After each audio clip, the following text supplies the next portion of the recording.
നമസ്തേ തിരുവനന്തപുരത്തിലേക്ക് സ്വാഗതം. Gulf roundup. UAE കിഴക്കൻ മേഖലകളിൽ ഇന്നലെ ഉച്ചയ്ക്ക് ശേഷം മഴ ലഭിച്ചതായി national centre of meteorology NCM അറിയിച്ചു. റാസൽ കമയിലെ ഷോക്കാവാദി, അൽത്തുവ, ഷാർജയിലെ ഖോർഖാൻ റോഡ് മുതൽ ഷീസ് വരെയുള്ള പ്രദേശങ്ങളിൽ നേരിയ മഴ രേഖപ്പെടുത്തി. ഇതിനു പുറമെ ഖോർഫക്കാൻ, ഫുജൈറ, റാസൽ ഖൈമ ഉൾപ്പെടെയുള്ള കിഴക്കൻ പ്രദേശങ്ങളിൽ മേഘങ്ങൾക്ക് ഓറഞ്ച്, മഞ്ഞ അലർട്ടുകൾ നൽകിയിരുന്നു. റാസൽ ഖമയിലെ വാദി അൽ ഇജയിലെ ആലിപ്പഴത്തോടുകൂടിയ മഴയും രേഖപ്പെടുത്തി. 7 ഉംറ കമ്പനികൾക്ക് താൽക്കാലിക വിലക്ക് ഏർപ്പെടുത്തി സൗദി അറേബ്യ. തീർത്ഥാടകരെ ലൈസൻസ് ഇല്ലാതെ ഹോട്ടലുകൾ താമസിപ്പിച്ചതിനാണ് നടപടി. ഹജ്ജ് ഉംറ മന്ത്രാലയത്തിന്റേതാണ് തീരുമാനം.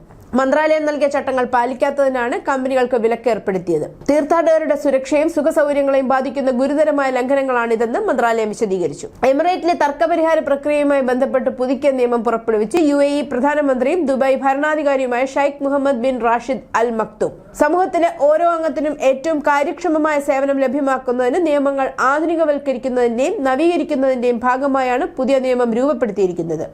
നേരത്തെയുള്ള നിയമത്തിലെ 10 ആർട്ടിക്കിളുകളാണ് പുതിയ നിയമത്തിൽ ഭേദഗതി ചെയ്തിട്ടുള്ളത്. അബുദാബിയിൽ 12 സ്വകാര്യ സ്കൂളുകൾക്ക് പ്രവേശന വിലക്ക് ഏർപ്പെടുത്തി. 11-12 ക്ലാസുകളിലേക്കുള്ള പ്രവേശനമാണ് വിദ്യാഭ്യാസ അതോറിറ്റിയായ അഡെക് താൽക്കാലികമായി തടഞ്ഞത്.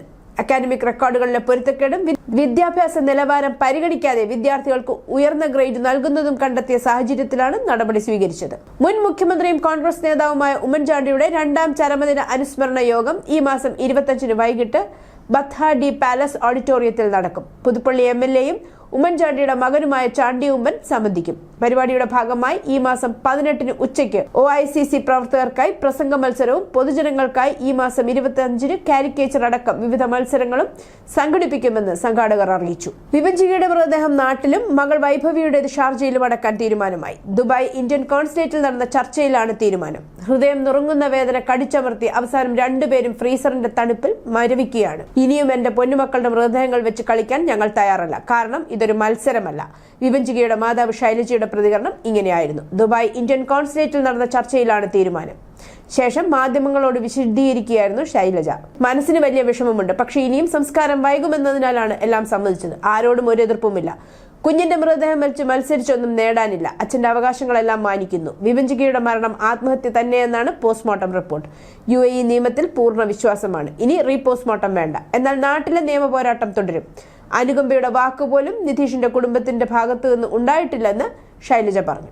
ഓട്ടിസം ബാധിച്ചവരെ പരിചരിക്കാൻ പുതിയ റോബോട്ട്. ഓട്ടിസം റോബോട്ട് എന്ന പേരിൽ നജ്റാൻ സർവകലാശാലയാണ് വികസിപ്പിച്ചെടുത്തത്. ഓട്ടിസം ബാധിച്ച കുട്ടികൾക്ക് സുരക്ഷിതമായി ആശയവിനിമയം നടത്താനും സ്വയം പ്രകടിപ്പിക്കാനും സഹായിക്കുന്നതാണ്. ഓട്ടിസം ബാധിച്ച കുട്ടികളെയും അവരുടെ കുടുംബങ്ങളെയും പിന്തുണയ്ക്കുന്നതിന് സാങ്കേതിക വിദ്യ ഉപയോഗിക്കുന്നതിൽ അഭൂതപൂർവമായ ഒരു ചുവടുവെപ്പാണിത്. സൗദി സർവകലാശാലകളുടെ ഇടയിൽ ഒരു പുതിയ റെക്കോർഡായി ഈ ശാസ്ത്രീയ നേട്ടത്തെ വിലയിരുത്തുന്നു. UAE ടൂറിസ്റ്റ് വിസയ്ക്ക് അപേക്ഷിക്കുന്ന ഒമാനിലെ പ്രവാസികൾക്ക് മുന്നറിയിപ്പ്. വിസിറ്റ് വിസയ്ക്കായി hotel booking, return flight ticket എന്നിവ സമർപ്പിക്കേണ്ടത് കർശനമാക്കി. വിസ പ്രോസസ് ചെയ്യാൻ ഈ രേഖകൾ നിർബന്ധമാണ്. അതേസമയം വിസ ഫീസും വർദ്ധിപ്പിച്ചിട്ടുണ്ടെന്ന് ട്രാവൽ മേഖലയിലുള്ളവർ പറയുന്നു. ദുബായ് ഭരണാധികാരി എന്ന നിലയിൽ UAE വൈസ് പ്രസിഡന്റും പ്രധാനമന്ത്രിയുമായ His Highness Sheikh Mohammed bin Rashid Al Maktoum Dubai സർക്കാർ ജീവനക്കാരുടെ വിവാഹ അവധി സംബന്ധിച്ച് 2025-ലെ ഡിക്രി നമ്പർ 31 പുറപ്പെടുവിച്ചു. സർക്കാർ സ്ഥാപനങ്ങളിൽ ജോലി ചെയ്യുന്ന എമിറേറ്റി ജീവനക്കാർക്കും ദുബായ് ഇന്റർനാഷണൽ ഫിനാൻഷ്യൽ സെന്റർ ഉൾപ്പെടെയുള്ള പ്രത്യേക വികസന മേഖലകളുടെയും ഫ്രീ സോണുകളുടെയും മേൽനോട്ടം വഹിക്കുന്ന അധികാരികൾക്ക് വേണ്ടി പ്രവർത്തിക്കുന്നവർക്കും